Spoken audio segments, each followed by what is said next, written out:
The next item on our agenda is proposal number 330, approves the issuance of a special taxing district of the redevelopment district payable from taxes on real property located in the near Eastside HoTIF area. Proposal number 330. Hi, I'm Karen Strunk, Deputy Director of the Indianapolis Bond Bank. Thank you for having me.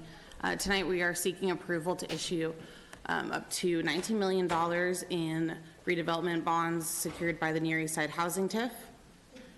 These are for the purpose of the 10th and Rural Infrastructure Project. The 10th and Rural Project will span from West Tecumseh Street along 10th Street just east of Rural Street, and then it will also include a portion of Rural Street just north of 10th Street down to St. Clair. The DMD has been engaged with the community on the east side throughout this project.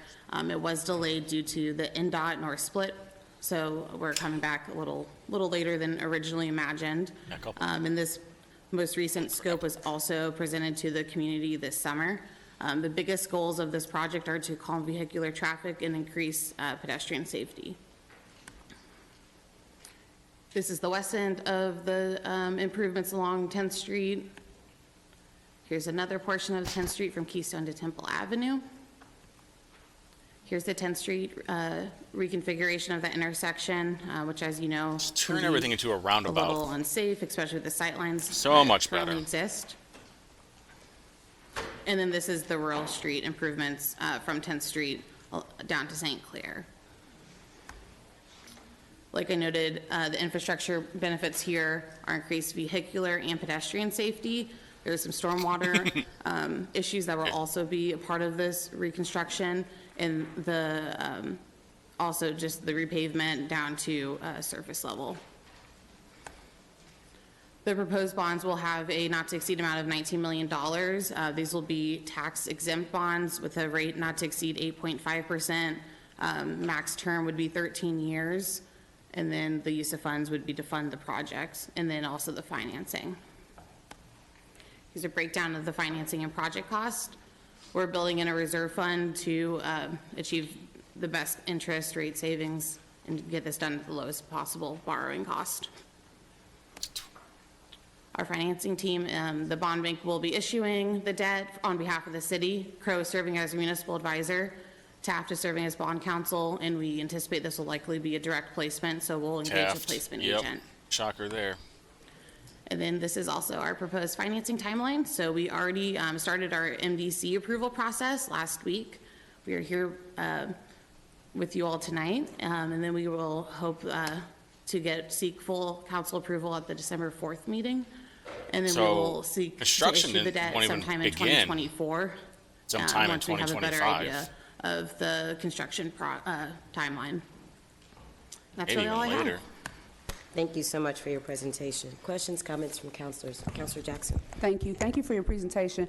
How long did you say the term of this bond was? The maximum life could be 13 years. The TIF was created, I believe, sometime in the early 2000s and already has existing debt, so it does have an expiration date. Debt. Still in debt. 2037 is the furthest out we could go. Okay, thank you. And when it's sunset, are you going to let it sunset, or are you going to ask for renewal? You don't know that. I'm not sure. All right. That would be Yeah, it's DMD's 13 years choice. away. Thank you. All of you guys won't even be in Additional your comments current from position. councilors? Is there anyone in the audience that wishes to speak to proposal number 330? Seeing none, I entertain a motion. Vice President Adamson. Thank you, Madam Chair. I'd move that we send proposal 330 to the full council with a view pass recommendation. The motion's been properly moved and seconded. All those in favor signify by saying aye. Aye. Those opposed, same sign. The motion carries. The next item. So for those who weren't paying attention, she was asking that question probably because she wanted to know if there was any more debt from previously. And if you watch one of my other videos, you'll see that Monroe Gray talks about debt, about Indy always having a debt. Like, you're never going to get out of it. So whenever the bond expires or whatever, they're just going to renew it. because probably the rate will be at its best time now than it will be in 13 years. But who could say? But all of you need to On our realize agenda's proposal number 333, there amends the will always revised be code to debt. make changes to Chapter That's the goal. 531, animals, into Chapter 836, kennel, pet shops, and stable reservation. Is it 330? Oh, yeah, I skipped. No, we postponed 331. Let's postpone, so we're moving to 333. Yep. So, proposal 3. Is this- Nobody knows what's going on. So there, I'm just following what's on the agenda. So again, proposal number 333, Counselor Ray. Yeah, I would like to postpone this one, as we don't have anyone to speak on it tonight. Okay. Is there a motion? And with that, I'd like to make a motion to postpone that to the next meeting, as we don't have any motion. Thank you. The motion been properly moved in second to postpone proposal As the number chair of the 333. committee, shouldn't All you those in kinda favor know what's signify going by on? saying aye. Those opposed, same sign. The motion carries. Thank you. Counselor Ray. I apologize. The longer I speak, the deeper my voice becomes. I do not have the cooties or anything. I was just a little animated over the weekend, so bear with me. She was partying really Proposal hard. number 332 adds Chapter 121, Article 5, the Mile Square Economic Enhancement District to the revised code. Proposal 332. And there's the dream team.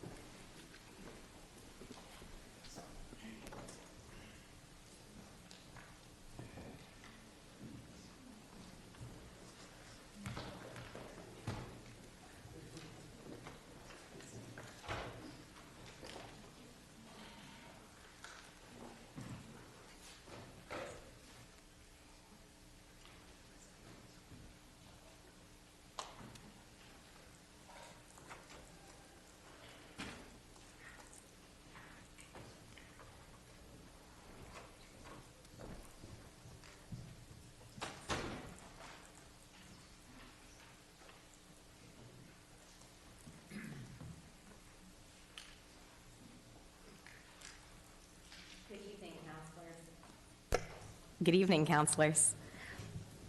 The nice part about this presentation is, at least for the first section, if you say Taylor out loud, you'll be right for one of us. I'm Taylor Schaefer, and I'm with Downtown Indy, Inc., and I'm joined today by Taylor Hughes from the Indy Chamber. A lot of conversation has gone on over the last several years about how we can invest in downtown Indianapolis, knowing that it is the economic driver of really central Indiana and the state. Without taking away from our other neighborhoods, without taking away from the rest of Marion County, and how we can ensure that as we're targeting resources in downtown, that they are reflective of the needs of property owners, of downtown stakeholders. And as a result of that ongoing dialogue, at the end of last session, we saw the General Assembly create a new tool called the Economic Enhancement District that created a pathway for targeted investment within the Mile Square.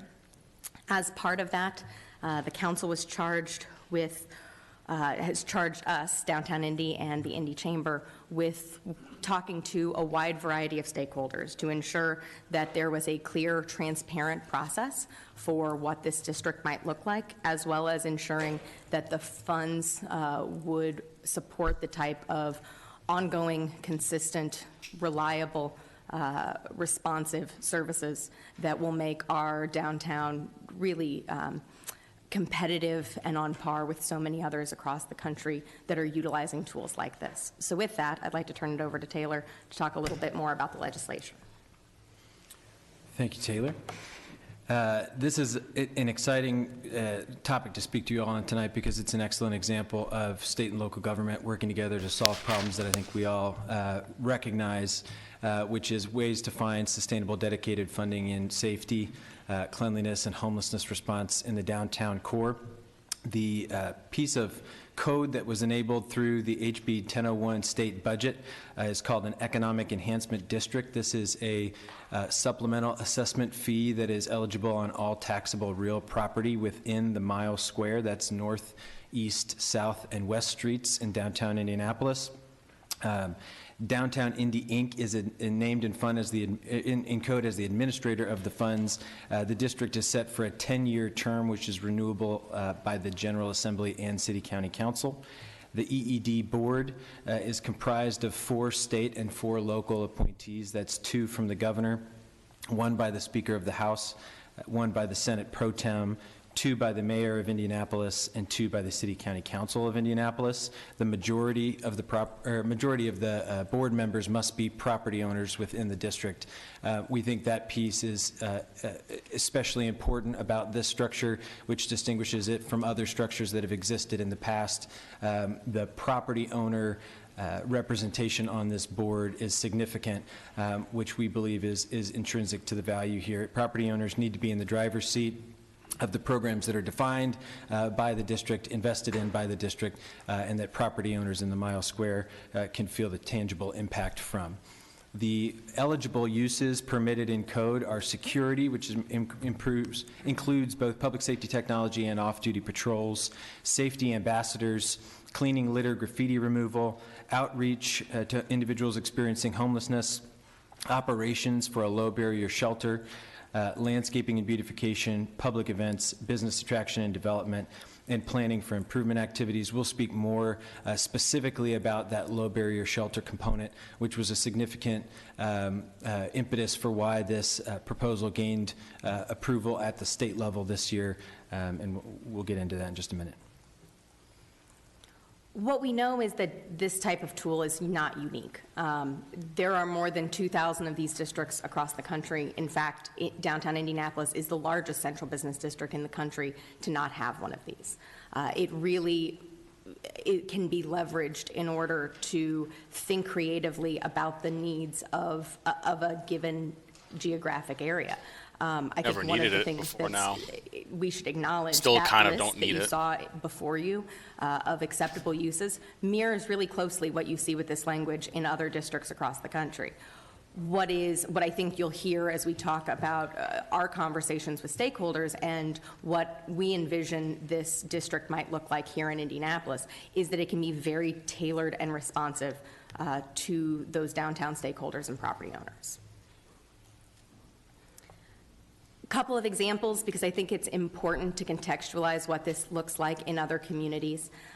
You see a variety of cities here on the screen in front of you. The top 4, it's worth noting, are cities that the Indy Chamber benchmarks against regularly because we compete against them for jobs, for talent, as we think about those. You'll see in the next line the year that they were created. What you'll note is what is true in many communities, which is a lot of times these tools were adopted in the 90s. In all of these cases, they require approval from bodies just like this. And that means that the assessment in the 3rd column is what is currently being assessed. So in every case, they've gone back 2, 3, many times to be renewed, because what we hear from standout peer districts across the country is once property owners are able to see and feel the impacts of this level of service and responsiveness. Once there's a tax, it's never going to go away. Not only does it continue to provide added value, but they want to continue to see it operationalized into the future. You'll also note that while we talk about the mile square, our mile square is actually 1.3 square miles, which is very similar to the type of footprint that you see in other communities. You want to ensure that a district like this, while the boundaries for this district were set by the General Assembly, it is very common to have similarly sized districts in order to ensure that property owners feel the impact of that investment, that it's not just fees that are being paid to services they never see, but instead direct day-to-day operations that they're able to see and feel and have impact for their property. She's talking about public safety because right now in Indy, especially after the mayor's race, one of the big things that we're talking about was what's going on in downtown. Because people aren't feeling safe in downtown, even though the people that live in downtown or Mile Square, they're saying it's like it's perfectly fine. But if you were to have somebody visit there for a convention or a ball game, you'll see there's a bunch of bums everywhere. And that does not give the perception that things are good. They don't feel safe because we know what happens with these vagrants and bums. They're drug addicts and they can get violent. And so when you have some regular family coming in there and they're just walking around downtown, they're not going to feel safe, even though we know that a lot of the crime is on the east side of Indy, not so much in downtown. So, keep that in mind. So next, I'll talk a little bit about how did the Indy Chamber get involved in this conversation. I think it's important to start from the Indy Chamber staff does not make policy on behalf of our organization. One thing that we like to say is that we serve at the pleasure of our members, and that we crowdsource a lot of the policies that we go out and advocate for from the opinions and the positions of our members. And this is certainly no different. At the end of last year, 2022, we polled our board of directors to get a sense of their perception of the downtown area. What we got back is a few things. One, people believe in downtown Indianapolis. This is a special part of our community. They want downtown Indianapolis to thrive. But there was consensus that it's really critical to develop new strategies and new resources to make sure that downtown Indianapolis has what it needs to be vital, to be safe, to be clean, and to also have resources to devote to serving our homeless neighbors. What we did with the board was ask them to prioritize the challenges that they see in the Mile Square, which is what you see reflected here on the slide. You'll see public safety is the top priority by far among all of these. Homelessness response comes in second. Cleanliness comes in third. So when we talk about safety, homelessness response, and cleanliness, that comes directly from what our board members and high utilizers of downtown, people who believe in downtown, are thinking about. I think it's also important to note that our advocacy for the EED at session also came from the desire of our board members and other property owners and businesses that we work with in the downtown area to see business owners, property owners have a real stake in the level of service, the level of quality in downtown, a sense of ownership, a sense of buy-in, and a tangible impact from their efforts that they can see and feel every day in the downtown area. See, what I was talking about before was like the public safety, and then the homeless, and then the cleanliness. And why? Is because these bums and these vagrants are pissing and shitting all over the place, and it has to be cleaned up. The graffiti that's still left over from the 2020 riots are there, and that only has to be cleaned up some more. The Indy Chamber is very deadly. It's very dangerous. These people are very powerful too. If you are endorsed by the Indy Chamber when you're running for election, it's pretty much guaranteed that you're going to win. If you look at the last few elections, whenever they've endorsed somebody like 9 out of 10 times, that person ends up winning elections. So they know, they're doing their diligence on that. At the end, when he was talking about having skin in the game, now this is very important for owners or someone that owns a home or owns anything. When you're voicing your concern on something, it's because you have skin in the game. Like, people who live in apartments don't really feel like they have skin in the game, and they don't really care, so they're just going to throw crap. Think it as renting a car. Not your car, so you're just going to beat the crap out of it, leave garbage and whatever. So these property owners, the residents that live in Miles Square, they should take priority over everybody else, and I get that. But the people that live in downtown also who are saying that they don't feel safe, or they feel safe and it's fine, it's mostly about public perception.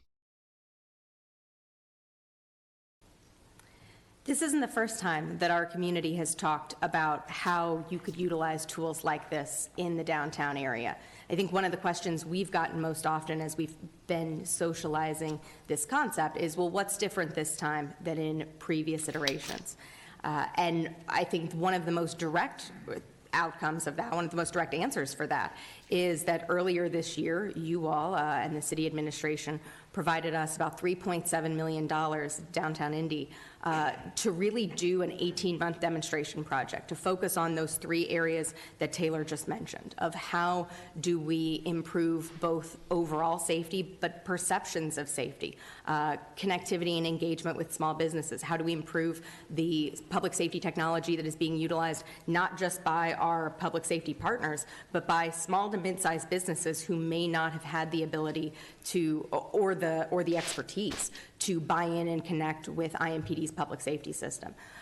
We've massively increased our cleaning services in the Mile Square, taking a team of about 6 to a team of 36 that is providing 7-day-a-week operations with everything from litter abatement to graffiti removal on properties and areas across downtown, but also focused on beautification projects. Especially as the demonstration program has moved forward, our thinking is not just how is the area free of litter and trash, but how does the area feel cared for? How do we ensure that when someone comes into downtown that they have an experience that makes them feel welcome, that makes them want to come back?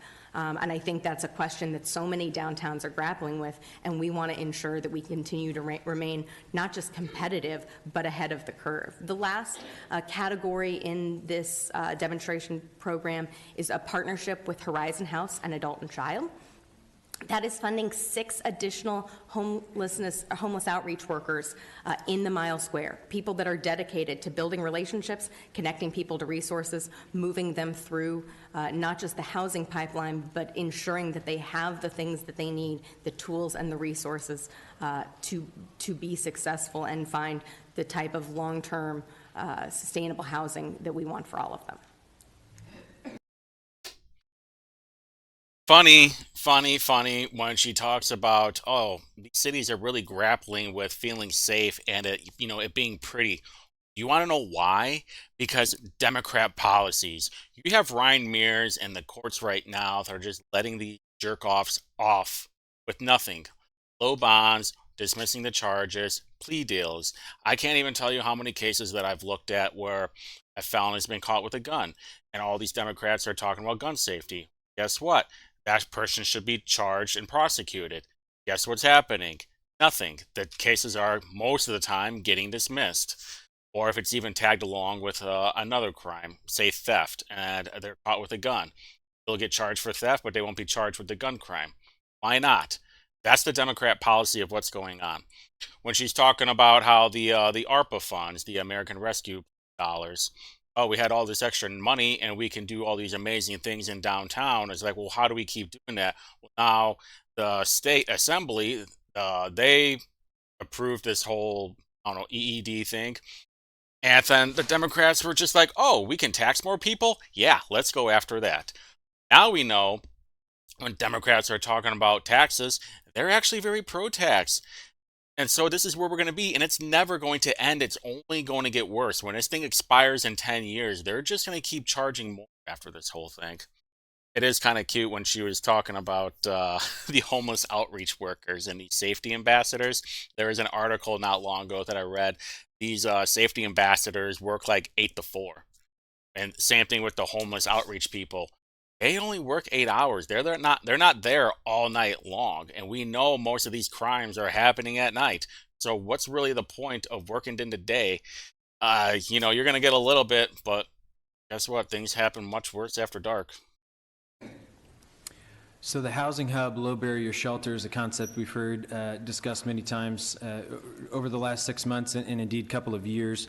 The Chamber took a leadership exchange trip to San Antonio in 2019 where we visited a facility called Haven for Hope. It is a low barrier shelter located there in San Antonio, and for our board, certainly that started a conversation about what does it look like to develop a single point of entry to our homelessness response system, our homeless service system. That removes some of the barriers that some of our existing emergency capacity might currently have, such as only operating during business hours, a need to separate families because of a co-ed structure, or indeed sobriety or faith-based requirements that exist with some shelter capacity. The state also enabled a task force to study ways to implement the low barrier shelter, which issued its recommendations in 2022.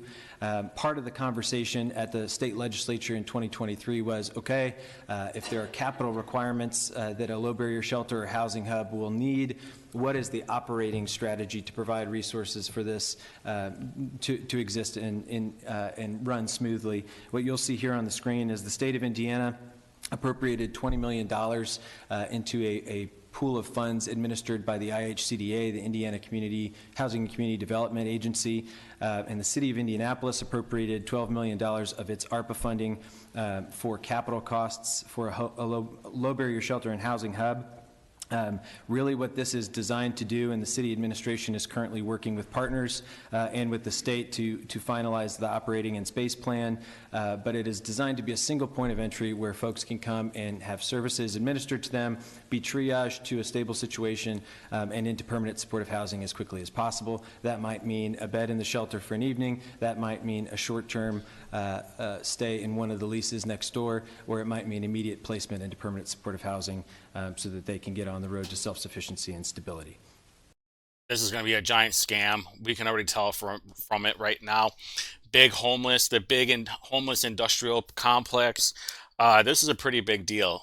And there are a lot of people that are going to make money off of this. Even at the beginning of the slides, they showed that they spent $3.7 million over 18 months. Is that $200,000 a month? And over those 18 months, there was $300,000 in administration costs. So they're going to be getting more money, and they're going to be making that money off of administration costs. They're going to say, well, it's going to be $20 for a peanut butter and jelly sandwich. Then they're just going to be price hiking the crap out of everything, just like how everything else happens. And then they're going to keep saying, we need more money, need more money. It's just a giant scam, and what they're doing is absolutely disgusting. Let the privates handle this. There are good people that are already doing it by themselves between churches and regular nonprofits. This doesn't need to be government control. It's that simple. As a result of sort of all of those components of understanding over the last 10 months how those dollars are working, how we can ensure that those services are working better. Also as a result of dozens of conversations with property owners, with stakeholders, learning from best practices from districts all across the country, we have put together this proposed EED budget that I think is really reflective of the priorities of downtown stakeholders, of the successes that we have found, but also working to ensure a consistent, elevated level of service within the downtown area. We want to ensure that we can provide a level of service that property owners feel on a day-to-day basis, while also ensuring that we're keeping this number as thoughtful and reasonable as possible in order to protect downtown property owners. That's crazy. Look at this right now. Exactly my point. Exactly, and they just proved it. 300. Okay, let's break it down, fellas. Public safety, $1 million. What are you getting with that $1 million? You're getting these B-League grants. What are these B-League grants? These are cameras that can be accessed by IMPD if they're looking for a criminal. They're looking for something to back up the claim. Hey, this person did that. I got him on camera. Off-duty patrols. That could be off IMPD that's working overtime to walk around. It's like a beat cop. Safety tech, you know what they're using. That they're going to be cameras, and this is just going to be down the line. We can already see it now. This is going to be a security state. This is just the beginning. The safety ambassador has already talked about that. This is kind of funny. Increased pay for a housing navigator. What is that? It's a money scheme. They're making up a fake job, and they can have some bullshit person, probably somebody that they know, and they're just going to work 8 to 5 and make however much money. Hours for a high IMPD. That one makes a little bit more sense. This is bonkers right now. $2 million, over $2 million in cleaning services because there's just so much poop they have to clean up. Is that amazing to me? No, it's not. There's a lot of dookie around Indianapolis, mostly in the Mile Square. Additional cleaning ambassadors to clean up all the shit and the piss that these bums leave around. Administration costs $365,000. And then the housing hub op support, probably just another word for administration costs and data retrieval. BS. All in all, $5 million. I'm guessing this is going to be for $5 million over, be my guess. Let's see. We already know it's going to be. So we want to speak a little bit in summary here of what the EED does and what the EED does not do. You want to take Does? Sure. It creates a sustainable funding source for safety, for cleanliness, for homelessness response within downtown. It ensures that those services are not chasing grants and one-time sources of funding, but can plan over a multi-year period. I think one of the biggest lessons learned we've had with the ARPA funding is how much that matters, how much it matters in terms of our public safety partners being able to plan multiple weeks out, being able to think about how those hours are going to be operationalized to respond to trends in our entertainment and convention district, as well as in residential areas of the Mile Square, how we can think critically about our level of responsiveness, as well as think about the ways in which people experience the downtown. It sets a cap for the growth over the life of the district. In many of the conversations we heard, one of the consistent messages was, we want to be able to see this level of service, but what happens if it grows so out of control that it feels like we no longer have that level of oversight, we no longer have that level of care and responsibility? And so what the ordinance seeks to do is provide a cap that has a very clear and transparent rate of growth in order to ensure that over the life of the district that those services don't just fall off. However, that it never feels like it's going to grow into something that isn't reflective of the original intent. It offers flexibility over the life of the district. One of the other things we heard really consistently from property owners is, well, what happens if needs change? What happens if the housing hub low barrier shelter is operational and we feel like there's additional resources that need to go to something else? Candidly, in many of the conversations we had, especially with people who have experience utilizing these tools in other cities across the country, they would be quick to tell you, I don't think it's what Indianapolis needs now, but we've really liked programming. We've really liked employee benefits. We've really liked resident benefits that really target that experience for those audiences. What if our priorities change over the life of the 10 years? This allows us to do that while being really focused on the main priorities now. Lastly, it allows a pathway for adjacent areas to pay in to receive a similar level of service. One of the things we heard talking to other districts, Seattle's a great example. Downtown Seattle has a really strong district structure like this. They also have a port authority that is outside of that district, although immediately adjacent to it. And so the Port Authority has a contract for service to ensure that when someone walks off of a cruise ship in Seattle, that area feels clean. It has similar branding. It has similar safety ambassadors. It has a similar level of both service and hospitality that makes that feel cohesive. Many of the conversations we've had with property owners outside of the Mile Square has been about how do we ensure that it doesn't feel like there's just a stop, and this allows for a pathway to be able to have those conversations in an ongoing manner. All right. Leadership, totally understandable, because good chance, though, that those two are not going to be around, at least in their current position, in 10 years. We could all see that coming. So we need to make sure that there's safeguards and oversight, some way of making sure that they're still focused on the goal and it doesn't get distracted. Because what we do know is what she was talking about, what are we getting? Basically what the people that live and work and own property in Mile Square is. We want to make sure that the goal, that we still have the goal. If, we're cleaning all this crap up and now we're not cleaning it up and the money's going towards something else, like, what are we getting for our dollar? This is what was promised, this is what you were doing, and then over time it changed. I mean, it's pretty funny that she thinks that the homeless problem is going to be solved during this whole time, because it's not. Big homeless makes big money, and we need to make sure that we recognize that. Seattle with the Port Authority, let me tell you something, because I looked into this not that long ago. 1.4% of the budget for Seattle is towards the port. I don't know how much it is. $84 million. It's either the end of this year or 2024. They have a cap at $115 million. They're talking about $5 million. We need to understand, too, is that Seattle they got a bunch of bums. They got a bunch of vagrants. They have much worse policies than Indy does. But we're getting there.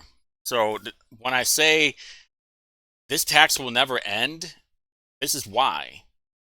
Democrat policies are what made this problem happen to begin with. And if we keep going down this path, it's only going to get worse. People are going to be getting taxed more. It's never going to stop until we change policy, until we change leadership. And if downtown Indy is running the show on where this money is spent, we are going to be in a lot of problems. Well, not me, because I don't live in Mile Square, but anybody that lives in Mile Square and gets taxed in Mile Square, we're screwed. So you better start paying attention. So what does EED not do? Important to state, it does not create a district without guardrails or a clear budget. So as we've said, it's been our project over the last 6 months since passage of the state's HB 1001 budget to work with property owners to understand what are their priorities, what are realistic strategies to fund solutions to those priorities, and how do we organize that into a proposal which is before you today. Without guardrails, it's also part of the proposal that you'll see in front of you today that, as Taylor said, there are caps on what growth looks like. This will not be a piece of code or a structure that has a runaway growth. It will be tied to tangible impact that property owners can feel. As Taylor said, it allows for flexibility and over the priorities of the lifetime of the district. Important to say, it doesn't replace or duplicate government services. These districts across the country do not put into effect service that already exists or take it away from the city and instead raises the level of service to a unique level in a key area of downtown. And crucially, it does not make Mile Square property owners foot the bill for citywide benefits, but rather creates a sustainable way to fund some priorities that are significant and carry a unique benefit to downtown, and other revenue streams will exist to help fund things like the low barrier shelter as well as the EED. As we've said, stakeholder engagement has been critical to this entire effort. We don't want to come up with a set of priorities that are just ours as staff. They need to be reflective of those of the property owners. We also we're very careful not to come up with the formula that might get us to this budget ourselves either. Instead, we've worked with property owners over the last 6 months to add data to the conversation. Real quick, look at this. The stakeholders engage. Indy Chamber, Indy Chamber, Indy Chamber. And these are all investors. They want to, I mean, these aren't really normal people. These are millionaires or people that work for millionaires to make sure that their investment is actually paying off. These are all policy board committees. I board because of state. Yeah, these are all committees, they're PACs, they're boards. These are all investors. These aren't normal people that they're talking to. The everyday, run-of-the-mill, white-collar, or I doubt there's any blue-collar work. But, like, talk to normal people. It's like the investors live in their own bubble. They're very short-sighted. They don't see what the normal people are having to deal with every single day or how they feel. These are people that drive $100,000 Teslas. They're eating at Ruth's or Prime 47 every day, having $100 stogies, and probably banging hookers. They can't relate to what me and you have to go every single day. So this is just bullshit. Bring understanding of different ways that districts across the country structure their formulas. And we've engaged a number of stakeholders across the city via events that either the Indy Chamber, where Downtown Indy has held, through groups and associations, which you'll see reflected here on the screen, and individual meetings, as many as 76 or more individual meetings with property owners and stakeholders throughout the downtown over the last 6 months. We burned some shoe leather, but it was critical to make sure that we understood what downtown property owners care about and how they want to see this structured going forward. If they really want to have transparency, they'll open up the contracts to what they're spending everything. This is taxpayer money. Anything that's publicly funded should be publicly available to look at. who's getting the contracts and how much are they spending money on? Are they spending $20 on it? Maybe $1,000 on a saw? Who could say? But what they were talking about before with the public safety and what are they getting out of? They want to make sure that their dollars are noticeable. That's all public perception. These candidates don't understand that you have these people that live in downtown and their experience is different than someone who visits out of town, whether it's in Marion County or the outside counties. They want to feel safe. So yeah, they should be cleaning up all the crap. But if they were to just take care of their Democrat policies from the beginning, we would not be in this situation. We also wanted to ensure that that we were bringing in experts to really understand what the feasibility was, to understand what data sets could be utilized to be able to distribute this fee across the district, and to ensure that we were learning from best practices while also tailoring a formula that made sense for downtown Indianapolis. And that's why we brought Policy Analytics on board. They have served as a partner on so many priorities that you all have championed, and I think have also offered a level of both credibility and insight to so many downtown property owners as we've had this conversation.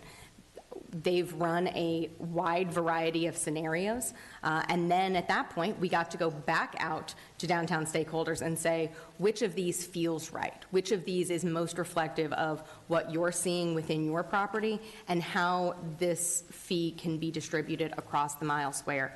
And with more about that, I'd like to introduce Jason, if that's okay.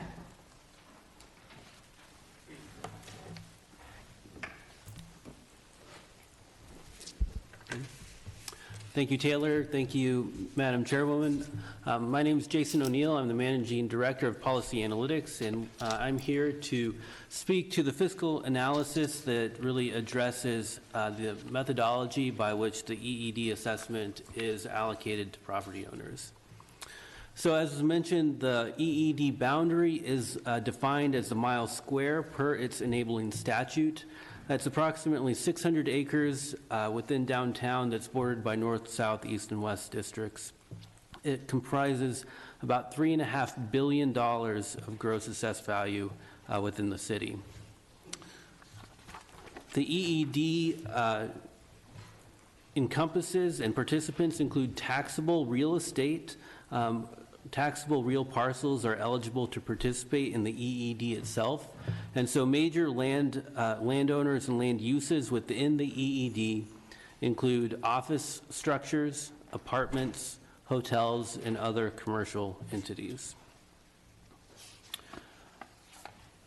The EED is defined as a special benefits assessment. It's not a property tax, although it is helpful to look at assessed value and taxation information in order to provide context about the makeup and participants of the district. As I mentioned, the EED totals about $3.5 billion of assessed value. That's defined as the market value of the real estate property within the district. About $1.1 billion of that is comprised of apartments, $1 billion of office, and $665 million in hotel properties. You can see the charts there which describe both the assessed value and the current property tax allocation of the parcels within the district. So with that setting the basis for the data that goes into the analysis and the makeup and characteristics of the district, I'm going to turn to the actual EED fiscal model itself. The statute provides a range of options for allocating the benefits of the district to taxpayers. And we, along with the project team, evaluated a number of different options in this analysis. I think we looked at 8 different options in a pretty significant level of detail and evaluated a number of characteristics. What you see here is some of the data that's available in order to develop these allocations and calculations. As we went through the process, it was decided to focus on data elements that are already present and defined in the county's taxation and assessment system. This has several benefits. It simplifies the administration of the EED because it doesn't require a separate or a new annual application or submission process. And it also just avoids duplication or uncertainty of information, because this is information that's already gathered and managed by county officials.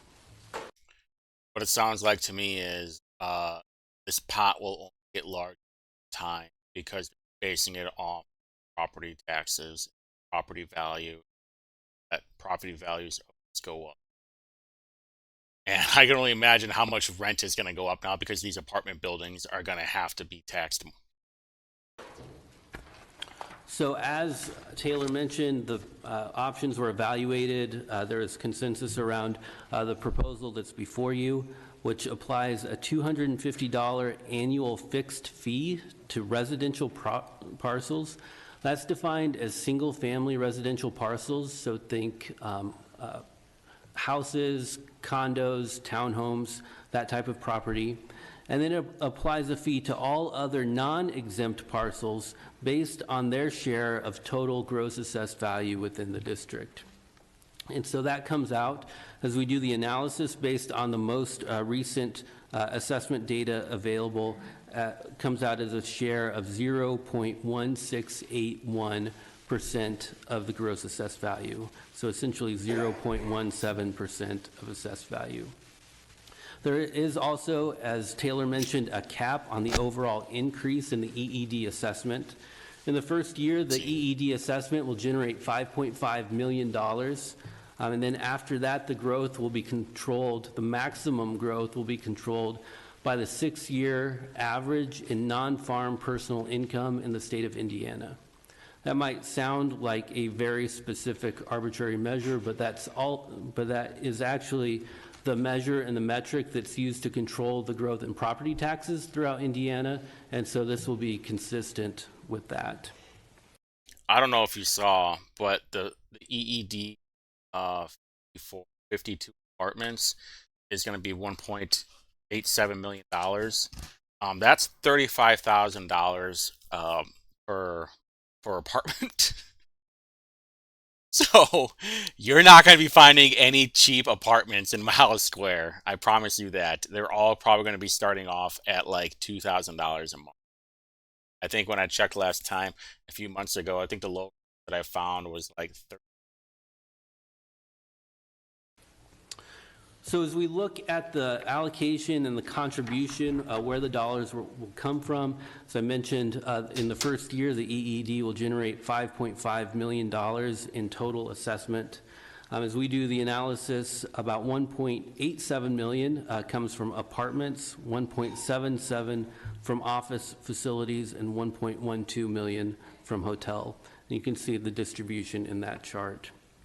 Looking at overall impacts, as I mentioned, residential property owners will have a fee of $250 annually. That will be a flat fee. And for non-residential, one way to think of that is for every $1 million of assessed value, non-residential property owners will pay a fee of $1,681. And you can see how those values scale up as assessed value increases. So that is a summation of the fiscal model and the analysis that went into the program, and I'll turn it back over to Taylor. I'll turn it back over to the chairwoman. You guys are so screwed in Miles Square. You don't even know what you're going to.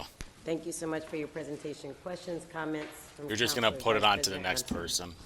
Two things. One, I have an amendment for this proposal, but before we get into that, I think it's interesting that the word du jour today is tailoring, by a presentation done by two tailors. So, I was listening to you talk, I'm like, she did it again. I see what she did there. As you had talked about earlier, that this is not the first time we've tried to address a lot of these issues, and as a councilor representing a portion of downtown, I've tried to think about what is different, and in addition to a number of things that you had addressed. I think COVID-19 and the exodus of 200,000 people from downtown really shined a magnifying glass on a lot of the conditions that have been existing for a long time, but it made it really easy to see that those things need attention. First, to the downtown Indy Taylor, thank you for setting the example over these last several months to the possibilities of what we can do when we put our resources into addressing these issues.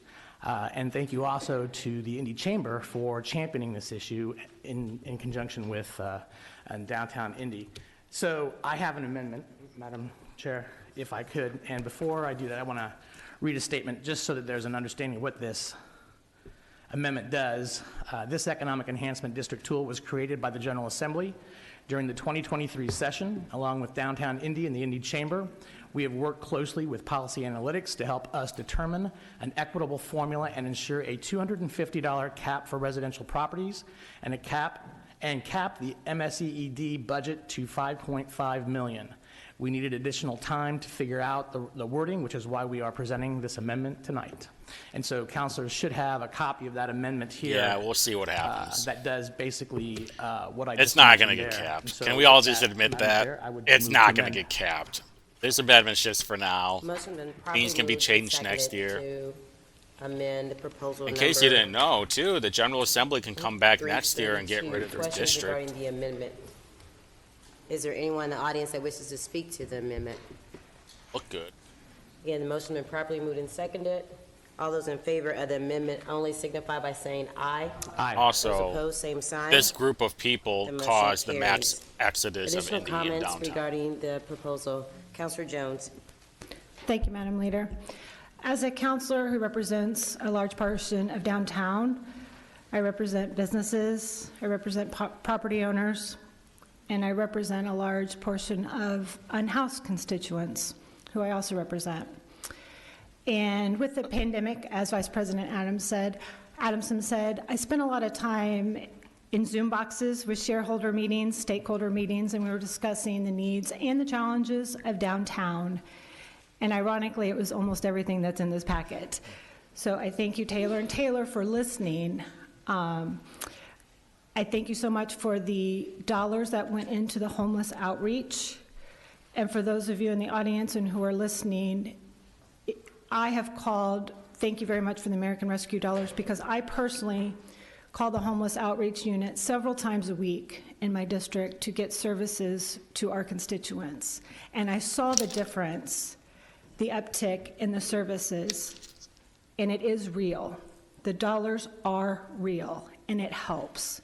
So I'm supporting, I'm co-sponsoring, I'm asking to be a co-sponsor for this proposal, and I'm encouraging my colleagues, because in this proposal is a lot of help for our downtown residents who desperately needs us. And I personally heard from our downtown residents. I spent years in Zoom boxes during the pandemic listening and gleaning and hearing from them. And these are the exact things that they need from us. And it is our responsibility to give back to them. And this is something that they're willing to do. You see all the people and all the businesses and the property owners who are willing to invest to give back to the residents. And so thank you for, and I know since I've been elected, I was elected in 2019, but we've been talking, and way before I ever came along, we've been talking about the low barrier housing hub, and it's finally here. And so we can move forward with that. So thank you for allowing that to be part of this proposal. And I encourage my colleagues to support this, so thank you very much. You know, if she knew, then she would know that she personally helped with this whole problem. Let me tell you, let me flash back a little bit. Back in 2021, there was a proposal put out from Keith Potts and John Barth to reduce the fees or get rid of them from DoorDash and Uber Eats and all of those people. Mostly because everything was locked down. There were so many restrictions that people couldn't eat inside of restaurants. So these restaurants and the small businesses, they were getting hammered from all these fees. So they put a proposal where it would go away. Brian Mowry, who is the minority president for the Republican side of the city council, he suggested that we lift all the restrictions up. Hey, all these businesses are struggling right now because of all these restrictions. So let's lift all the restrictions. Let's let everything kind of go back to normal. So these people can start making money again. They can put food on the table. They can pay their rent or their mortgage. They can take care of their bills. And it's just not the business owners, it's the people that work there too. The waiters, the waitresses, the cooks, the bus boys and girls. But you know what? You know what happened? Let me fill you in. Kristen Jones, Dan Boots, and others were all said, no, We're not going to do that. Do you want to know why? Because they hate you. They want you to suffer, and they want to be under control of you.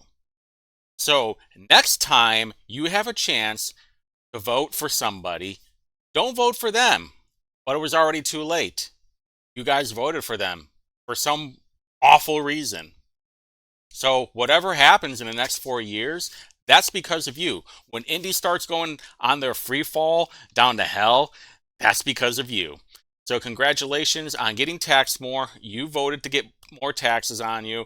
You voted for this kind of policy. You wanted more murder and more violence and your small business to be shut down. Congratulations. Additional comments? Vice President Adamson. Thank you, Madam Chair. I would also just sort of dovetail into that. On my way into this meeting, I got a text message from a resident who owns a home near the corner of East and New York Street. She was panicked about this proposal, and when I mentioned the amendment that would be going through tonight, the caps, the residential portion of that at 250, she just gave me 2 thumbs up. So this is what we're talking, a dynamic that addresses. And she gave me a 2-page text message right before that saying, everything, yes, everything, yes, we need it. I just don't know if we can shoulder much more in property taxes. And when I explained that, she was 2 thumbs up. So all the issues that this addresses are things that we've been hearing about for even pre-COVID issues. So I'm excited to support this. I'm excited to co-sponsor this, and I hope my colleagues will support it as well. Yeah, she's worried about the Additional 250 comments because she from knows where this is Councilman going to go. Thank you, Madam Chairwoman. When you talked about the port of Seattle, it's not on your standout peer districts, but I had an opportunity in May. My mother retired, and so I got a chance to go. That's her dream place. She wanted to go on a cruise, so I had to go with her. Didn't want to, but I did. I didn't, to be honest. But Just say you don't like your mom. It'd be much easier if you she just knows- say she that. knows. But She knows. I was astonished about the curb appeal, and I talked about it. I talked about the people when I got home. I didn't know that they had one of these. And I talked about it, we talked about it amongst ourselves, and I talked about it with people when I got home. So if any of those people are listening, had I known that's what this was, from the minute we got there, onboarding to offboarding, what it was, and I could tell it was something different from any other city that I had been to. And I said, it's got to be, and they said, oh, maybe the cruise people are paying for it. I said, I don't think this is just cruise treatment because it's beyond just this port area. And I didn't know what it was, and when you made that comment, I was like, oh, this is why. But I didn't see them on your standout cities, but now I know why. It clicked for me. And that resonated for me, how clean Zach it Anderson was, is so bored right the now. service that was So provided is in Jessica the area, McCormick. and everybody made it when you said it was a standard for them at that port. I can testify. Even we went and talked to the fire. They had a fire station there. Everybody we talked. It was and that's what I can say. It was a standard. And I'll put my finger there. It was and that's what I could say. What you said, it was a standard. And now that I can understand, this is what that was. I can relate to that, and we couldn't understand because I hadn't been anywhere. But when you said Okay, it was we a get it. standard for them, the light bulb went on. $84 million standard. This what that was, and that's what I saw. That's the experience I had as an out-of-towner, experiencing that. It was a great and awesome experience for me. Thank you. Everybody could have it. Additional They just need to comments get from taxed councilors? more. No big deal. Is there anyone in the audience that wishes to speak? Oh, Council Hart. Thank you, Madam Chair. I just want to go ahead and take a minute to just kind of explain myself. I've been going back and forth on this one all weekend long, or well, more than that, all week. And first, I'll just say that I've got a ton of respect for Downtown Indy Inc., going back to Sherry and even yourself, Taylor. I think you guys have done a phenomenal job, and there's no doubt about that. Same with the chamber. I think everybody puts a lot of hard work, and they really care about the city, and it absolutely shows. You know, when I've been looking over all this documentation, it's nothing drastically new. I mean, we've just seen 2 things come through this council tonight that are economic improvement districts, which if you watch, we approved 2 budgets on that. Those were passed before my time, so I didn't approve them, but I've approved their previous budgets. And so when I looked at this, I said, well, this is something pretty similar to what's going on. Obviously, we create some boards and some captions, a little bit more Look how language much to it, candy but it McCormick wasn't too has. Oh far my God. out of the ballpark of what we've done in the Doing. past. Slob. I do have some struggles, but before I even get into that, I'll say I did my best to talk to as many people as I could about this from last Monday when it was introduced until today, of course. So it's a very short timeline, which is probably some of the biggest part of my struggles here. But I tried to call, folks in my district, in the downtown area as well, that, again, it's a very small area, so it's hard to find people to talk to in the Mile Square district. But the biggest thing I want to take away is when I talk to people in my district on the east side of Indianapolis, we've got a lot of these very similar issues on our side of town when it comes to cleanliness, security, and absolutely addressing homelessness, to where I just want to make sure that I'm raising awareness during the proper time to represent the people that I represent, and that this problem doesn't only exist in downtown. I think, again, wrestling with the decisions back and forth, it's on one hand, this is good to have a low barrier shelter, and there's so many contingencies that this is a lot that we covered, but there's still so much more to it, that even the people in my district who are experiencing homelessness will have a place to go, and that I'm grateful for, and I think the people in my district are equally grateful for. But getting to the part of the things that I'm struggling on with this proposal is really the timeline of all of it, because this was a pretty big deal, at least a big deal to me, and when I looked at it, and just, again, I've talked to so many people, and when it comes to timing, the big reaction that I get is, well, why did we rush it in so fast to get it done and before the end of the year? And the biggest response I generally get to that question is related to the ARPA funding, is that we're going to run out of these dollars soon at the end of the year that we're doing all these initiatives with at Downtown Indy Inc. today.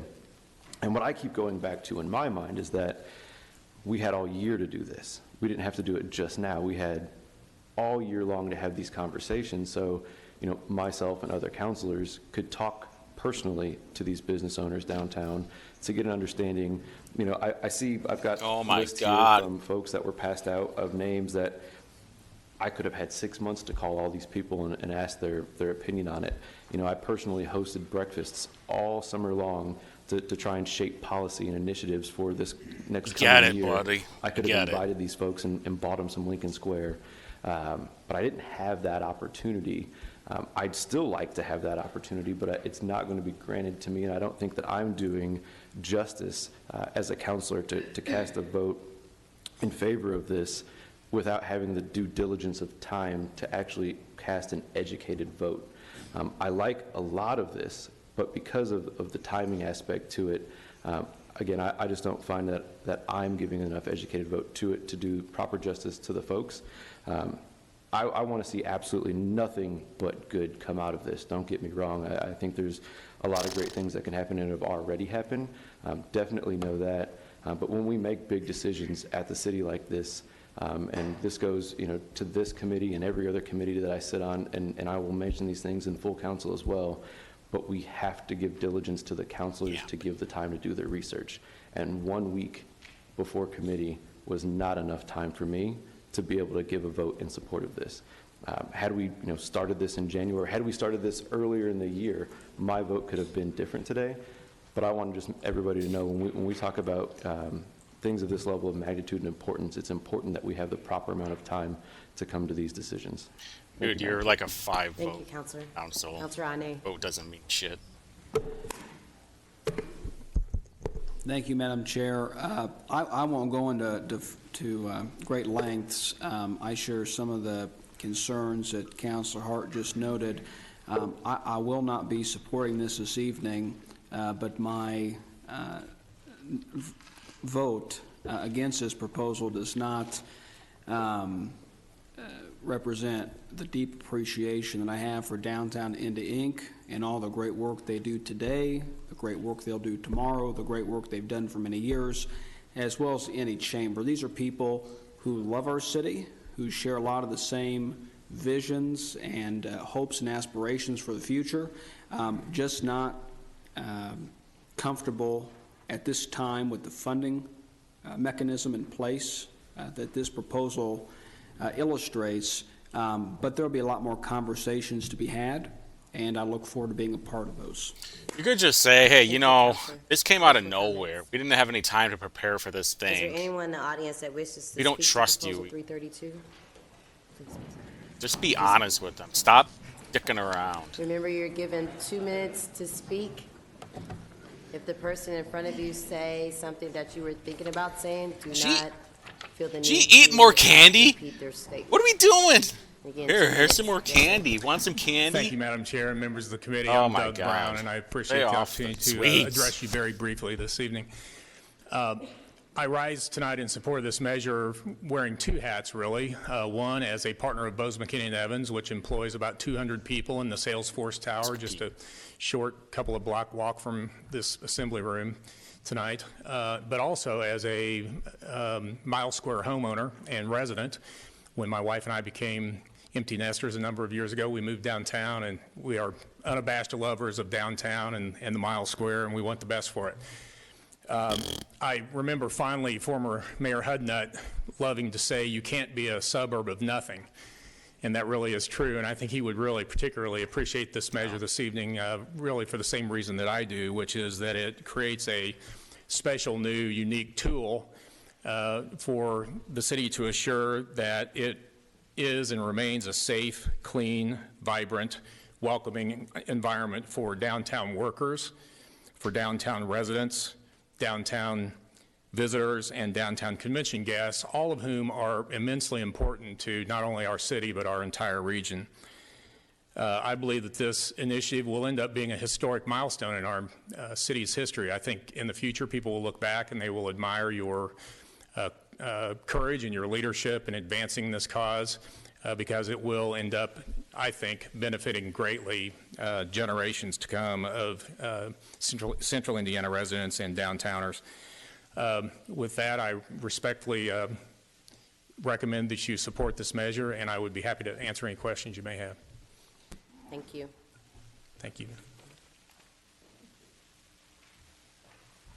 Good evening. My name is Jeffrey Strobel, and I'm a property owner in the Mile Square. I thank you for the opportunity to hear from a property owner and also for your stamina tonight. It's never easy to impose fees or taxes. But I got the money. But I don't believe care. that this proposal is one that we can all support because it's going to create a safer, cleaner, and more welcoming downtown. And it's going to benefit all of us. It's going to improve the economic climate downtown. It's going to help the most vulnerable people in our community. And it's also going to protect property values downtown. I think this is a no-brainer. If we do this well, it will be something that will benefit not only those of us who live and work in the Mile Square, but everyone in central Indiana. I do have two issues that I hope to hear you discuss further as we move forward in this discussion. One is I'm uncomfortable that this cuts my neighborhood in half. I live on Massachusetts Avenue, and the lower part of our avenue is in, the upper part of our avenue is out. I know that was a decision of the General Assembly. Should spread the taxes out to everybody, is what he's saying. The needs of the residents and the businesses on Mass Ave are not greatly different in the upper avenue and the lower avenue, and I hope that we can be creative and thoughtful and find a way to mitigate that line, because it's really an arbitrary line in terms of the way we actually live. The other issue that I have, and I hope that maybe my facts are wrong, but my understanding is that even if this is approved, there is going to be a gap between when our current funding expires and when the new revenue stream will become available. Oh, I'd hate to see you make the courageous move of approving this and have people feel next summer or sometime in the future that their services have actually gone down because we're waiting for the new revenue stream. And hopefully we can find a creative way of dealing with that as well. Thank you. Thank you. You know what? I want to address this guy. I don't know him. He'll never see this video, so I don't care. But you could do this privately. You can hire your own people for these services, and you can work with the city, you can work with DMD, you can work with DPW and IMPD. You can fund all this stuff privately, probably for like half the cost too. You can make your own board. You can make your own neighborhood association. This guy is just lazy. He just is like, I want somebody else to do it. I don't want to do it. Listen, I'll give you the money, but frankly, it's beneath me. This is what everybody's attitude is. Lives in Miles Square is this guy. Everybody should do it, but me. Good evening, Madam Chairperson, committee members. Thank you for hearing us. My name is Chelsea Herring-Cozy. I'm the Executive Director for the Coalition for Homelessness Intervention and Prevention. On a single night in January in 2023, there were 1,619 humans experiencing literal homelessness here in Indianapolis. While that represents an 8% decrease overall from the previous year, we've seen a noticeable shift in how people are experiencing homelessness in our city. Since the pandemic, we've seen an increase in the number of people experiencing unsheltered homelessness and not accessing our current shelter system. From 2022 to 2023, unsheltered homelessness was captured at a 10-year high, with over 350 individuals staying outside on a single night. As we work to optimize our crisis response system so that it is low barrier, person-centered, inclusive, and equitable, we must have crisis responses and choices that are safe, affirming, and that ensure anyone in crisis has the option to access the resources they need to get back into housing, and that is not true today. There are significant gaps in our crisis response system, particularly for people with pets, young people, transgendered individuals, fathers with children, and people who may be using substances or have chronic health conditions. To that end, we must have robust street outreach and places where people can access safe, dignified emergency options with a clear pathway to housing using a housing-first model, where people are screened in and welcomed in and not screened out. How many do you let in? Adopting an EED can provide an important and sustainable tool that creates a source of funding to support street outreach and to support a housing hub that is housing-centered and that can be a pathway versus a destination.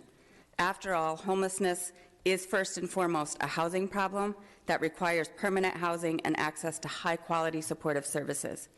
The city, the business community, and downtown stakeholders have a role to play in our collective efforts to ensure everyone has the right to be housed and connected to care. This isn't just about making people less visible or seen, it's providing necessary, sustainable resources. Thank you. I wonder how many homeless people she lets in her house. There's probably some like juiced up crackhead who's licking his chops while he's looking at her daughter like a tasty pork chop. Guaranteed. This is like the most annoying part. And by the way, 3 people have talked about this now, about the homeless thing. So it's not, the public safety ties in with the homeless situation. And this whole low barrier thing is, but because they don't feel safe around them. This is rich people saying, get these homeless people out of my sight of view. Put them somewhere else. I don't care where, just out of Miles Square. Put them on the east side. Put them by the airport. Don't matter. Just don't put them where my children want to hang out at. And because I'm going to have less poop to walk in. Good evening. My name is Mark Furman. I'm a resident of downtown. I work downtown. I've lived here since 2005, so I feel I have a perspective of downtown. I would vote no against this proposal. Let's go. Not because of the issues that the money's trying to address. I think we've heard some very good points this evening about money that needs to be raised to solve these problems. I agree with those. What I have an issue with is that it's the square mile that is paying for something that we all need to address. Loser. The presentation this evening talked about the board was asked for their opinion. I question the volume or the quantity or the percentage of the board members that actually live in this city. I don't dispute that we need to do things here, but it's who's paying for it. The group Downtown Indy came to the homeowners in 2018 and asked for us to give an opinion on the proposal at that time of $150 per resident. It was rejected. It was voted no. No? And yet, here we are 5 years later, coming back for asking for more. Again, my opinion is that the issues need to be addressed, but as a city as a whole should be paying for this, not us as individuals just in the city, How about within the square mile. Thank you for your time. Is that we're in. I don't think more government is. Good evening, Madam Chair and members of the committee. My name is Chris Pryor. I'm the Chief Advocacy Officer for the MIBOR Realtor Association. MIBOR. I'm here tonight to express our support for the EED and also the funding formula that's been proposed.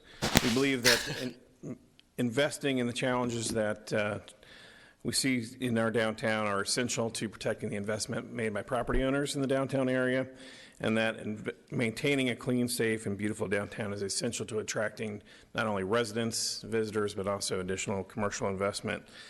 Lastly, I wanted to speak specifically to the proposal regarding residential property, and we are definitely in favor of this preferred 250 cap, so we would encourage your support tonight. Thank you. Thank you. Good evening, Madam Chair, members of the committee. My name is Amy Wagner, and I'm here on behalf of Salesforce to testify in support of proposal number 332 to establish this district. Salesforce has had a presence in Indianapolis for over a decade now. When we acquired Indy's homegrown tech startup success, Exact Target. And in the last 10 years, we've doubled our workforce here in downtown Indianapolis. We were founded on a model of giving back to our communities, 1-1-1. We give 1% of our time, 1% of our equity, and 1% of our products to our communities in order to better them. And in Salesforce towers around the world, including here in Indianapolis, we have what we call an Ohana floor, where we allow nonprofits to utilize that space on evenings and weekends to raise money for their organizations. Our Indianapolis on Ohana floor has actually raised over $1.6 million for nonprofits located here in the community. If you haven't been to the 47th floor of Salesforce Tower, hit me up. I'd love to give you a tour of our beautiful Ohana floor. But on top of that, Salesforce has always had a downtown urban strategy for our offices, not only in the U.S., but across the globe. And on top of that, we actually don't serve our employees lunch like a lot of tech companies, because we want to encourage our employees to go support those small local restaurants in their neighborhood near our towers. We are really proud of our presence here in Indy, and we have been working very hard to get as many employees back into the office as possible. We host on-site activations, employee get-togethers, volunteer opportunities. And the work that downtown Indy has done recently on the safety and cleanliness of downtown has actually encouraged more of our trailblazers to come back to the office. For this reason, we support the very modest fee increase on downtown properties to ensure stable and reliable funding for these services to continue. Thank you. Thank you. She is basically saying, hey, we need more people in these offices because they need to be able to afford to have these buildings in place. They want people back. And all right, well, sending your best. Good evening, Madam Chair, members of the committee. My name is Lawrence McCormack, and I'm the Director of State Government Relations at Cummins. And I'm here on behalf of Cummins to testify in support of Proposal 332. Cummins is in Although our Miles global Square. headquarters is down I-65 in Columbus, we've maintained a presence in downtown Indy for a number of years. And in 2017, we made a major investment in Indy when we opened our headquarters of our distribution business right next door on the site of the former Market Square Arena. We want our office tower and neighboring green space to be an asset to downtown and its residents. And as a large property owner downtown, we have a vested interest in the prosperity and vitality of the area. We support the Miles Square Economic Enhancement District because it will help address the issues that we've all noticed over the years. The district will provide funding for investments in increased security, homelessness outreach, and keeping downtown clean and welcoming. Having a vibrant and safe environment is essential to attracting employees, residents, and visitors that drive the economic engine of our state. Cummins strongly believes that we are only as strong as the communities where we operate, which is why we rise in support of the EED. By continuing to invest in downtown Indianapolis, we are continuing our commitment to the city and its continued prosperity. Thank you. Public perception. If it looks safe, it feels safe. Good evening, Madam Chair and members. My name is Gray Lassane. I serve as the Dean of Christ Church Cathedral on Monument Circle. Our church is one of 6 faith communities in the Miles Square neighborhood, and I come before you this evening to speak in favor of the establishment of the Economic Enhancement District. At the heart of our city, Christ Church Cathedral and all of our religious communities take seriously our call to offer holy hospitality to everyone. We are seeing and experiencing a downtown community and a mile square neighborhood that is coming back to life more vibrantly and more robustly than ever.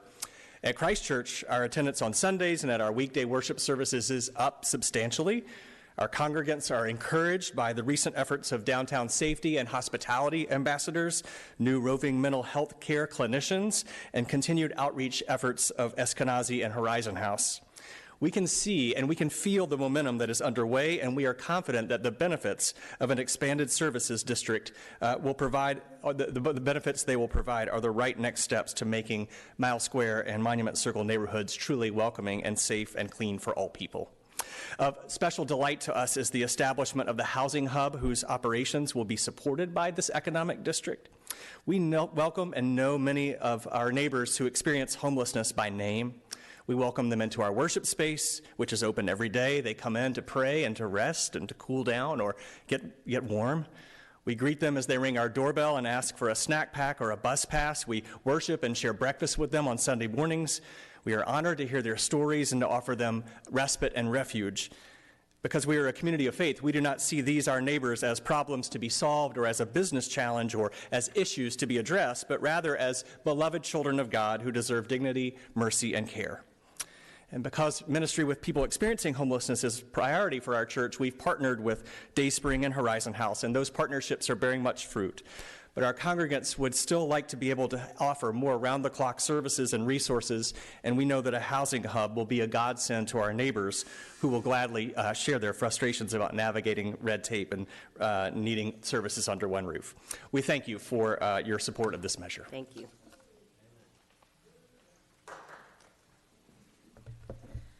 Good evening, council members. I am Rabbi Aaron Spiegel, Director of the Greater Indianapolis Multi-Faith Alliance, GEMA. We are organizers of the faith community towards housing advocacy, specifically around ending our city's evictions crisis. And please know this is not a looming or impending crisis. We are in the midst of a housing crisis in our city. Marion County averages 400 to 600 eviction filings a week. In the 20-year period between 2000 and 2021, rent costs grew modestly by 4%. In the 6 months between mid-2021 and the beginning of 2022, rents increased 15% in 6 months. The number of Indianapolis residents who are housing cost burdened has skyrocketed, and among those who are extremely low income, 91% are housing cost burdened, most paying 50 to 80% of their incomes on rent. One minor issue, a flat tire, spirals into evictions. While the EED doesn't directly address eviction issues, it is directly impacted by them. Families who experience evictions end up homeless, and there is nowhere for them to go now. The low barrier shelter would address that. To be clear, we are in favor of the EED and the housing hub specifically, but please don't think this will solve our housing or homelessness issues. Oh my God. If we treat this as another shelter, we will again be kicking the can down the road. We must address housing as a systemic issue in our city, and we must act now. We do not have the luxury of waiting.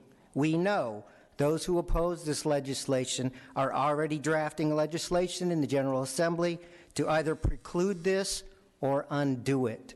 We cannot wait. Fucking guy. This guy. People can't afford rent. And if there's a problem on the road, they're going to be evicted. Also, this is going to increase rent. But guess what? There will be a low barrier shelter for you to go when you get kicked out of your apartment caused by the increase of rent from this tax. Remember how I said a few minutes ago that the people who live in Miles Square, they live in their own bubble and they're so short-sighted and they can't relate to people? Perfect example. Perfect example. Thank you. downtown people are. Madam Chair, members of the committee, thank you for your time and good evening. I'm John Stewart, Government Affairs Director for Elanco Animal Health, and thank you for your consideration to create the Mile Square Economic Enhancement District. As members of this committee know well, Elanco is building our new global headquarters just across the river at the site of the former GM stamping plant, and we look forward to being new neighbors here in downtown in early 2025. While outside of the Mile Square, Elanco recognizes the importance that the Mile Square has on the vibrancy of our entire city. It's a beacon for the entire community. And we fully support the creation of the Economic Enhancement District to maintain a beautiful, safe, and clean downtown. To that end, because we're outside of the Mile Square, Elanco will be contributing directly to the Housing to Recovery Fund, increasing resources for the Central Indiana Community Foundation and their mission of increasing capacity to address our homeless neighbors' needs in downtown Indianapolis. This proposed Economic Enhancement District increases the services to address safety, security, and homelessness, and will directly benefit our employees, our customers, and our visitors who eagerly await our move to downtown. Elanco is looking forward to moving down, and we look forward to a flourishing and growing community around us to be the best place to live, work, and play for all of our employees. Thank you for your time and your consideration of support for the proposal. Good evening, Madam Chair and members of the Council. Thank you so much for your time tonight. My name is Melina Kennedy, and I'm CEO of the Central Indiana Corporate Partnership. Our organization provides information to our members about issues that are important to them to engage in the community. And to that end, I want to read a letter from two of our CEOs who have become very engaged in this matter based on some information that we shared with them. Dear members of the City Council of Indianapolis, a strong and vibrant downtown is important for the overall economic health of the Central Indiana region.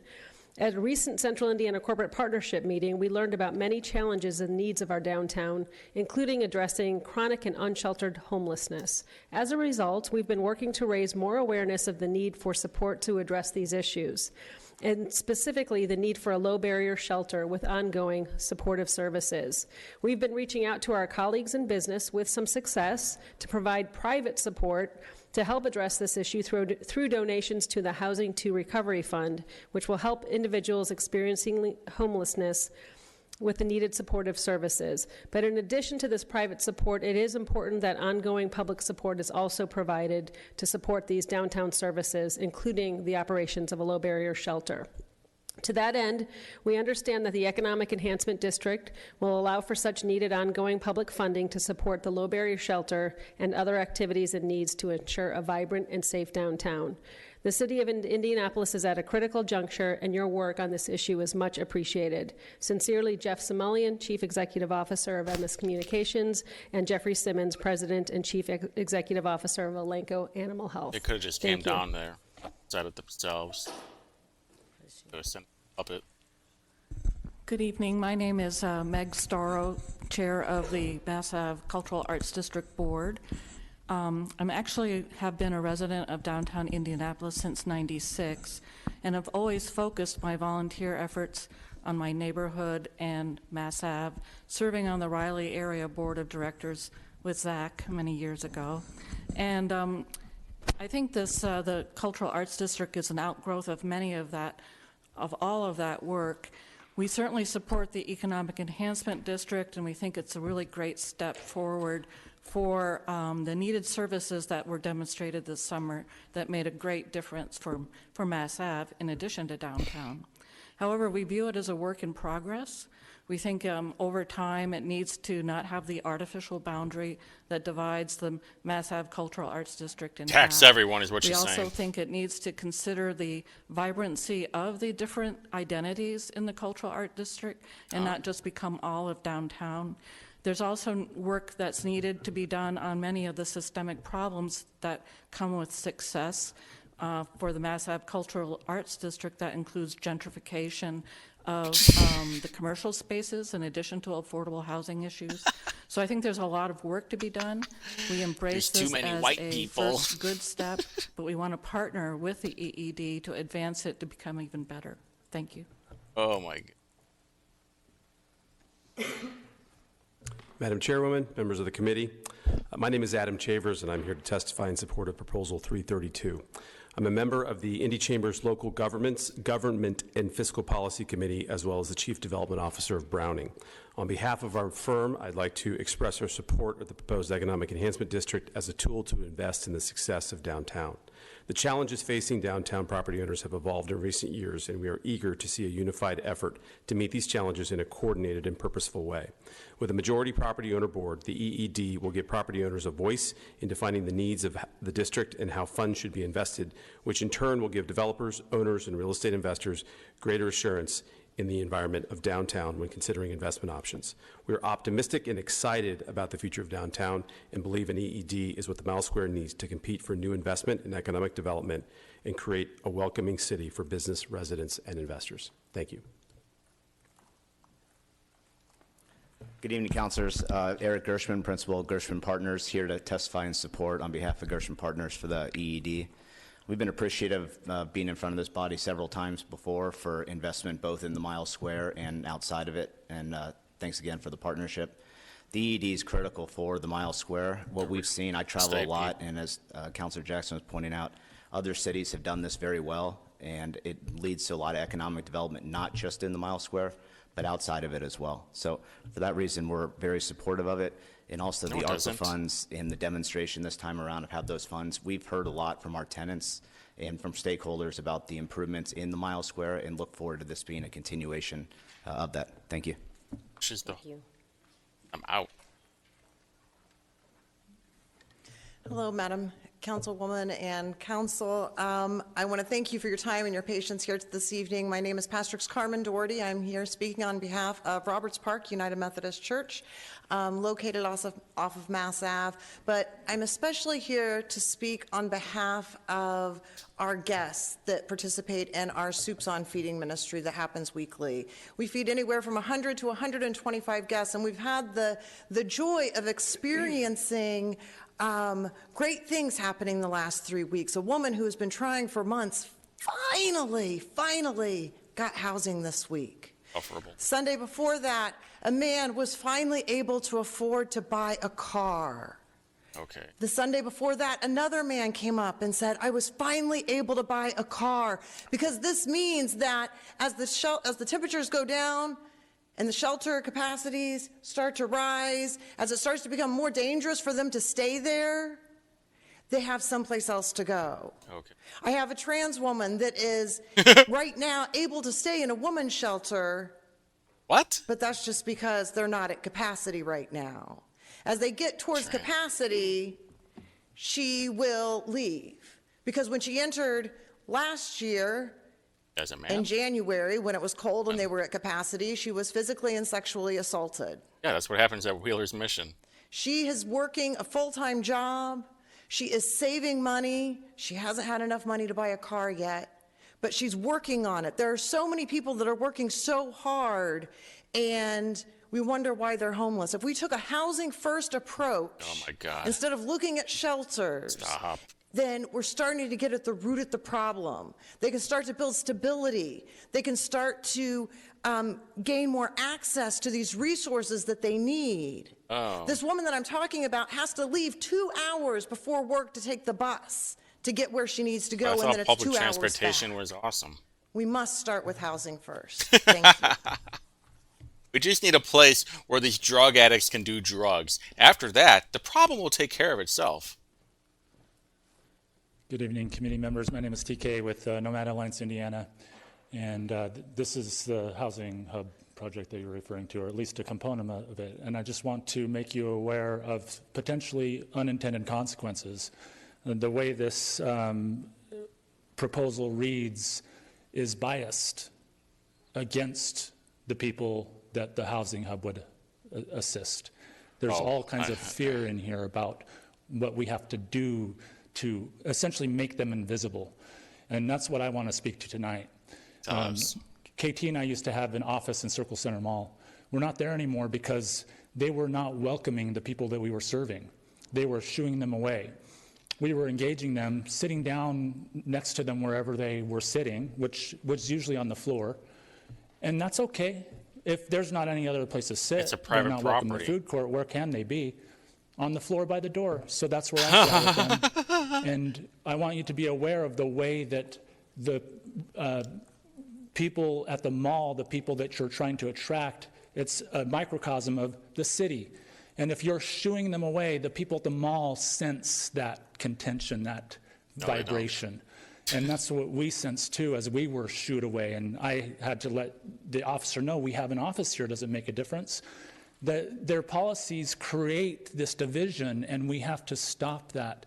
This policy also creates potentially two masters for this board, one to keep the city clean and one to serve our brothers and sisters living on the streets.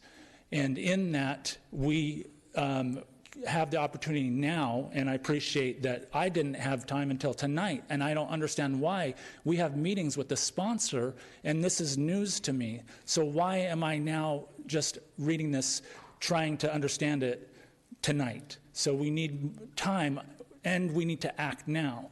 So thank you for your time. Is there anyone else in the audience that wishes to speak to the proposal? Vibration was off. I didn't have enough crystals to balance it out. Any additional comments from councilors? I will say, as the chair of the committee, I oftentimes do not weigh in on the debate, but today, watching you all come up one by one, I'm always excited when the community shows up and let their voices be heard and share their concerns. But I will say that tonight, again, I support this proposal 100%, but watching you all come up again one by one, the lack of diversity, like, you know, I think the optics of this feeds into the storytelling of downtown is not for everyone, and that just came really visual and noticeable tonight. What? So as we move forward, I encourage you to think about that diversity that we just spoke of. What diversity? We need to see that. We need to hear those voices as well. Again, I support this There's not no proposal black 100%. people talking? Is that But we what gotta you're do talking better. about? We got to do better. What are you Vice talking President about? This chick is something else, man. Indianapolis, and downtown Indianapolis in particular, is, I believe, doing better than most of our peer cities. But as Doug Brown, a District 17 resident, has mentioned, we are at a benchmark moment for downtown Indianapolis and, by extension, the entire city of Indianapolis. And this is a point in time where the potential for a total game change for Indiana's capital city can be seen before us. So I would encourage my colleagues to support that, this proposal. And with that, I would move that we send proposal 332 to the full council with a due pass recommendation as amended. The motion has been properly moved and seconded. All those in favor signify by saying aye. Aye. Those opposed, same sign. Did you get that? Yeah. The motion carries. Thank you so much for your presentation, and congratulations to each of you. We'll take this up at our next full council meeting. Is there any other business before this committee? We are adjourned. What is this chick talking about? That made no sense at all.